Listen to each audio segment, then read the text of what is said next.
오늘의 말씀 진리도 버려라.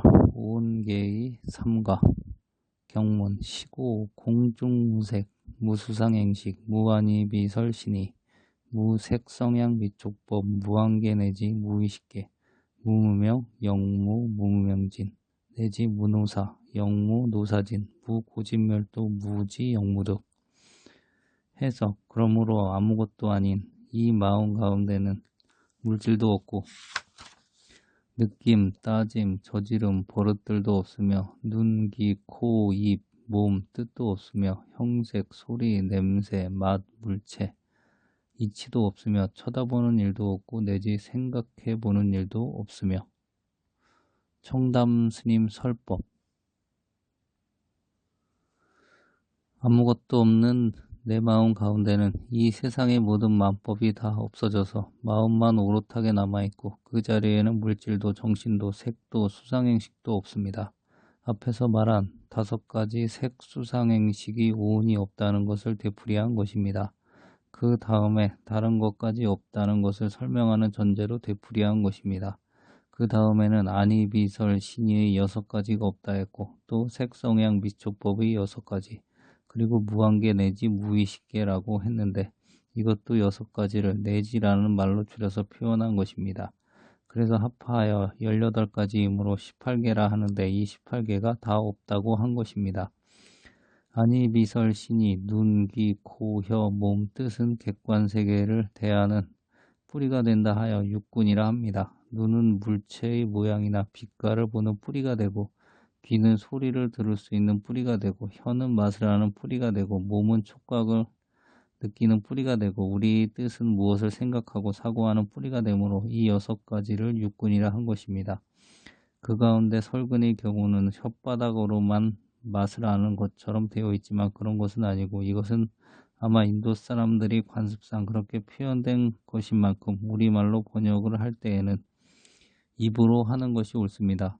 혓바닥으로 아는 맛도 있겠지만 입술로 아는 맛, 이빨로 아는 맛, 양쪽 볼이 아는 맛, 입천장이 아는 맛, 목구멍으로 넘어갈 때 아는 맛도 있는데 그 맛의 느낌이 낱낱이 다릅니다. 그러나 입하면 그 가운데 다 포함된다고 봐야 하겠습니다. 이것이 인도 사람의 경우 혀 하면 대표되는 모양이지만 우리의 경우에는 입으로 해야 할 것입니다.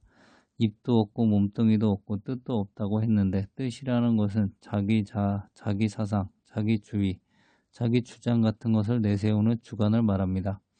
가령 공산주의를 하는 사람은 자기 뜻과 같이 온 세상이 공산주의가 되어야 하겠다 이렇게 생각합니다. 조령계에서 제1교포를 한 사람이라도 더 북송시키려고 하고 있는데 이것은 그 사람들의 뜻이 공산주의로 되어 있기 때문입니다. 또 예수를 믿는 기독교인들은 온 세상 사람들이 예수를 믿고 하나님을 믿기를 바라며 그래서 갖가지 포교활동을 하는 길에서도 예수를 믿으라고 외치기도 합니다. 이것은 그 뜻이 예수교에 있기 때문입니다. 불교를 믿는 사람도 똑같습니다. 그런데 불교를 믿는 사람들은 마음을 가라앉히고 견성성불을 하는 것을 제일로 삼고 있기 때문에 그 행동이 외향적인 것에만 치우치지 않는 경향이 있습니다. 이런 것을 뜻이라고 합니다만 단순한 뜻이라고 할 때에는 이와 같은 원리를 인식할 수 있는 의식 능력, 사고 능력을 가리킵니다. 그러므로 과학을 하고 철학을 할 수 있는 정신력은 뜻이 되고 철학이 될 수 있고 사상이 될 수 있는 객관적 원리는 법이라고 합니다. 눈, 귀, 코, 입, 몸, 뜻의 6가지 육군이 주관적인 것이라면 이것에 상대되는 형색, 소리, 맛, 물체, 법이 있습니다. 이것은 객관이므로 육경, 육진이라 부릅니다. 육군은 대경이라고 하는데 거짓이 없고 마음을 가리키는 티끌이란 뜻입니다. 사람이든 동물이든 무생물이든 나 아닌 객관은 모두 다 색입니다. 그래서 그 모양과 빛깔은 눈이 대경이 됩니다. 좋은 소리든 나쁜 소리든 일체의 음향은 귀의 대경이 되고 향내, 구린내 등의 냄새는 코의 대경이 되고 쓰고 달고 짜고 맵고 시고 한 것 등의 맛은 입의 대경이 되며 덥고 차고 부드럽고 거칠고 딱딱하고 물렁한 것 등 일체의 부딪힐 수 있는 것은 몸의 대경이 되는데 이것은 촉각 내지 객관, 즉 물체를 이야기하는 것입니다. 그 다음에 뜻의 대경인 법은 모든 이치를 말합니다. 학문은 이치를 밝히는 것인데 경제학의 원리, 수학의 원리, 자연과학의 원리, 철학의 원리 등 이 모든 것이 우리 마음의 대경인 법진이 되는 것입니다. 기독교의 교리가 법이 되고 불교의 교리도 법입니다. 또 그뿐만 아니라 마음을 깨친 마음이 참된 법이기도 합니다. 마음은 우주와 인생의 근본 원리이므로 일체의 헌법 아닌 헌법인 것입니다. 이와 같은 모든 법은 우리에게 구속력을 가지고 있고 모든 법에 걸려서 자유롭지 못하게 됩니다. 이러한 법은 모두 불을 질러야 합니다. 불법도 물론 없애야 합니다. 그것은 우리의 마음을 깨칠 때 가능합니다. 깨치고 나면 불법도 소용이 없습니다. 무색성향 미촉법, 형색, 소리, 냄새, 맛, 물체, 법이 없다는 말은 결론적으로 모든 객관과 원리를 없앤다. 무슨 외부적인 조건이 없다 하는 뜻입니다. 그 다음에 무한계 내지 무의식계라고 했는데 무한계는 무한식계로 해서 알식자가 하나 더 들어가야 합니다. 왜냐하면 안이비설시는 육군이고 색성향 미촉법은 육진이며 무한계 내지 무의식계는 육식을 가리키는 말이기 때문입니다. 그래서 우주와 인생을 전부 합치면 18계라 합니다. 육지는 객관이고 육군은 사람도 아니고 객관도 아닌 매개체를 뜻합니다. 즉 우리 육신이 오관인 이 매개체는 객관과 불성자리를 소개합니다. 그래서 육군이 육진을 상대하면 육식이 일어나는데 눈에는 안식이 일어나고 귀에는 이식이 일어나고 코에는 비식이 일어나고 혀에는 설식이 일어나고 몸에는 촉각작용인 신식이 일어나고 뜻에는 의식이 일어납니다. 그러므로 무한계는 육식의 하나인 무안식계를 가리키는 말임을 알 수 있고 따라서 알식자가 한자 빠졌음을 알 수 있습니다. 그 다음에 무의식계라고 해서 식자가 들어갔으므로 생략됐다고 볼 수는 있지만 하여튼 무한계 내지 무의식계는 육식을 이야기하는 것이고 식자를 넣어서 해석해야 합니다. 또한 무한계 내지 무의식계라고 한 내지에는 무의식계를 내포하고 있으므로 이것을 생략해서 내지라고 한 것입니다. 이상에서 말한 육군, 육진, 육식의 12처, 18개의 내용을 도표로 보이면 재미있는 그림이 됩니다. 먼저 시각작용에 대한 표를 하나 만들어 봤습니다. 시각작용의 6가지 요소 1. 물건, 즉 피사체 2. 눈, 즉 렌즈 3. 신경, 즉 셔터 조리개 4. 광명, 즉 노출 5. 공간, 즉 핀트 6. 마음, 즉 사진사 마음은 오늘 밤의 꿈과 내일의 생시 이 그림처럼 우리가 무엇을 보기 위해서는 첫째 보여지는 물건, 둘째 육안이 있어야 하고 셋째는 시신경이 있어야 합니다. 이것을 사진기에 비유하며 물건은 피사체고 눈은 렌즈와 같고 신경은 조리개, 셔터와 같은 역할이 됩니다. 그렇지만 이 세 가지만 가지고 보는 작용이 성립될 수 없고 광명이 있어야 합니다. 광명이 없는 깜깜한 밤에는 캄캄한 그것밖에 아무것도 안 보입니다. 또 물건과 눈과 사이에 거리가 있어야 봅니다. 공간이 없어 바짝 갖다 대면 역시 보지 못합니다. 또 그 다음에는 성능이 아무리 좋은 카메라도 사진을 찍는 사진사가 없으면 안 되듯이 사람도 이상의 5가지 요소가 다 구비됐다 하더라도 사물을 보고자 하는 마음이 없으면 보지 못합니다. 깊은 고민에 빠져 있던지 한 가지 사건에만 열중할 때 그 밖에 다른 사물은 보지도 듣지도 못합니다. 이때 피사체의 물건은 안진이고 눈, 신경 등은 안근이며 마음은 안식이 됩니다. 그런데 안식에 해당하는 마음을 다시 분석해보면 육식, 칠식, 팔식으로 구별하여 볼 수 있습니다. 육식, 칠식, 팔식에 대해서는 차차 이야기하기로 하고 이 그림에서 보는 안식의 과정에서처럼 이식이나 비식, 설식 등에 의해서도 육근과 육진 그리고 마음과의 밀접한 관계 속에 이루어집니다. 그 관계를 앞의 그림을 보면서 이야기하기로 합시다. 영육분해도 그림은 읽지 않겠습니다. 복잡해서.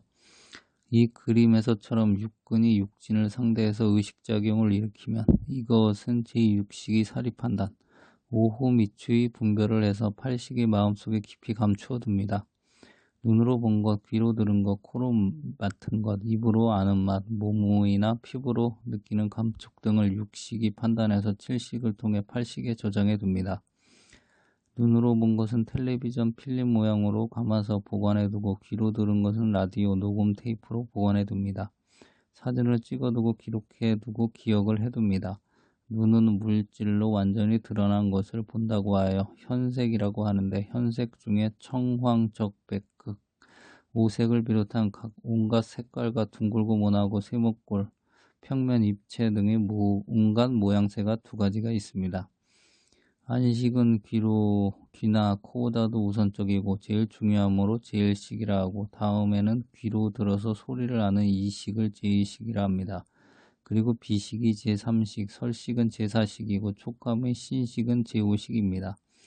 이 5가지 감각작용을 불교에서는 육식이나 칠식 앞에 접수한다는 뜻으로 전오식이라 합니다. 접수기관인 전오식을 통해서 접수된 사건들을 제6식이 좋다, 맛있다, 쓰다, 달다, 겨울은 춥고 여름은 덥다 등을 낱낱이 판단하면 제7식이 이것을 거두어 제8식에 간직합니다. 제7식은 제8식에도 합하고 제6식에도 통하는 주제자로서 아마, 나치 등 나라는 집착심에 해당하므로 이 제7식은 모든 미망 번뇌의 근본으로 제6식이 사건들을 이것은 좋다, 맛있는 음식이다, 겨울은 춥고 여름은 덥다 등으로 낱낱이 판단해서 제7식이니 이것을 주제하여 제8식에 저장합니다. 그러므로 원효대사는 제7식은 8식에도 합하고 6식에도 통한다 했습니다. 8식이 상주불멸하는 것을 7식이 나로 집착하기 때문에 이것이 근본 본뇌가 됩니다. 제8식은 장식이라고 하는데 그 뜻은 저장한다는 뜻입니다. 일체만법이 내는 종자를 갖추었다는 뜻이고, 전5식과 제6식 그리고 제7식이 대경에 물들은 세간법의 업종자를 감추어 지니고 있다는 뜻이며, 또는 마음이 항상하여 생멸하지 않는 것인데 8식 가운데 있는 상주불명의 이 성품을 제7식이 나라고 집착하는 근본 착각을 일으키게 하는 식이라는 뜻입니다. 그래서 종자식이라고도 하고 아레야식이라고도 하고 장식이라도 하며 잠재식이라고도 할 수 있습니다. 근본 무명에 의해 진공묘의 진여본체가 처음으로 흔들리는 최초의 업상도 이 8장식 속에 있고, 무명의 업에 의해서 업의 안경을 처음으로 쓴 것, 주관 객관이 본래 없는 자리에서 최초로 주관을 일으키는 전상도 이 가운데 있으며, 최후의 주관이 생기면 그의 대경이 최초의 객관도 있어야 하는데 이것이 곧 현상입니다. 이러한 3상이 다 이 8식 속에 숨어 있다가 일체의 법으로 나타나게 되는 종자적 세력을 가지고 있는 것이 제8장식입니다. 그러므로 본래 청정한 자리에서 주관 객관을 일으켜 제7식이 객관 경계에 물들은 이것이 여마입니다. 여마에도 육신 본의 쾌락주의, 식신 본색에 속하는 인하가 있고, 과학, 철학, 문학, 예술, 종교 등의 이성 분야에 해당하는 법화가 있습니다. 그러나 이러한 인하는 물론 법화까지라도 분별하고 사고하는 생각하는 상대법이므로 생사법이고 여마입니다. 그런데 만일 제7식이 이것이 나다 하는 아집을 일으키지 않으면 주객이 떨어지고 아래야식이란 말도 뜻이 없어집니다. 그 물든 내가 없어지고 오롯하게 깨끗한 나만이 남을 것이며 이것을 배가라고 그럽니다. 그러나 이것도 진공묘의 참나, 색즉시공 공즉시색의 경계는 되지 못합니다. 그래서 여기 진화 곧 나가 없는 무아를 하나 더 나열한 것입니다. 반야신경에서는 이런 5근, 6근, 6진, 6식, 12처, 18개가 다 없다는 것을 강조하십니다. 그런데 6근, 6진, 6식, 18개가 없다는 말은 우주인생을 초월했다는 말이며 물질과 정신계를 초월했다는 말이고, 색수상행식이 오운을 초월했다는 말과 같은 뜻입니다. 다만 그 표현을 18개로 분류하여 나타냈을 뿐입니다. 또 이 18개를 초월했다는 말은 18개의 권림이 없고 생사의 권림이 없다는 뜻이 됩니다. 18개의 법칙에 얽매여 구속을 받는 것은 중생의 노름이고 육신인 내가 아니고 객관세계는 관념으로 있는 것이며 환인주를 깊이 깨쳐서 마음이 밝게 드러나면 이것을 해탈이라 하고 도인이라고 합니다. 이것만이 우리 할 일입니다. 이렇게 발심수도하여 대반야의 해탈을 얻어서 자유자재하게 된 도인이 역사를 통해 보면 얼마든지 있습니다. 중국의 방거사라고 하는 유명한 제가도인이 있었는데 이분이야말로 오온을 초월했고 18개를 완전히 벗어나서 생사를 해탈한 대도인이었습니다. 이분은 본래 큰 부자였는데 불법을 듣고 배워서 신통도 얻고 해탈도 얻었습니다. 그리고 자기 식구를 가리켜서 자기 부인도 견성시키고 아들도 도인을 만들었고 7살 먹은 딸도 견성 해탈시켰습니다. 그리고 나서 가만히 생각해보니 재산이라는 것이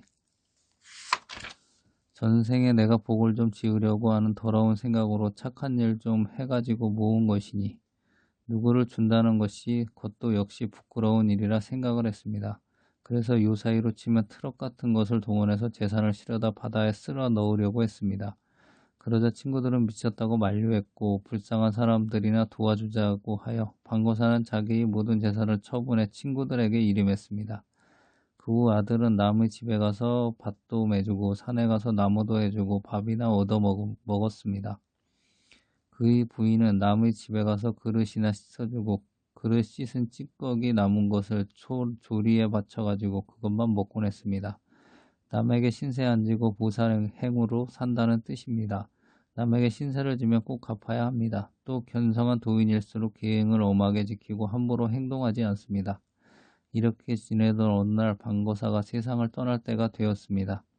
아침 4시, 즉 10시에 정각에 죽을 시간인데 옛날에는 해시계를 사용하는 때이었으므로 시간이 거의 다 되어 딸을 불러서 4시가 되었는지를 확인하라고 했습니다. 딸은 아버지가 4시에 죽으려고 그런 줄을 미리 알고서 일부러 글자가 잘 안 보이니 아버지가 나가서 보라고 했습니다. 그리고는 자기가 얼른 아버지 자리에 가부좌를 틀고 앉아서 먼저 가버렸습니다. 아버지는 해시계가 4시 정각을 가리키고 있음을 보고 딸이 자기를 속인 줄을 알고서 빨리 들어왔는데 딸이 대신에 간 것을 보고 내가 나보다 낫구나 하며 칭찬을 했고 딸은 화장을 해주고 그 이튿날 4시에 자기도 갔습니다. 이 소문을 아들한테도 가게 되었는데 두 아들은 밭에서 김을 매다가 한 손에는 풀 한 주먹을 쥐고 또 한 손에는 호미자루를 잡고 소문들은 그 순간에 선체로 갔습니다. 이렇게 간 몸뚱이는 넘어지지도 않았습니다. 이 소문이 계속 퍼져서 부인이 사는 동리에까지 갔는데 사람들은 그 부인은 어떻게 될까 하는 것이 큰 관심이었습니다. 그래서 많은 사람들이 몰려와서 주시하게 됐습니다. 부인은 설거지를 하다가 이 소식을 듣고 한 손에는 행주를 들고 한 손에는 그릇을 든 채 그 집 뒤에 있는 대나무 밭으로 들어갑니다. 대나무가 빽빽해서 보통 사람들은 도저히 통과할 수 없는 곳을 지나더니 큰 바위 속으로 허공 지나가듯이 걸어 들어가서 가만히 서 있다가 차차 안 보이더니 나중에 바위가 되어버렸습니다. 육체와 바위가 둘이 아닙니다. 허공이 바위고 바위가 허공이어서 땅 위에 서 있는 것이나 마찬가지입니다. 이것이 색즉시고 공즉시 색이고 색성향 미촉법이 없고 아니 비설심이가 없어진 것이며 육식인 우리의 관념 업식이 다 없어져서 해탈한 자유 도인이 된 것입니다. 그 부인이 견지해서 보면 바위 속에 들어가는 것이 하나도 이상한 것이 아닙니다. 시청해 주셔서 감사합니다.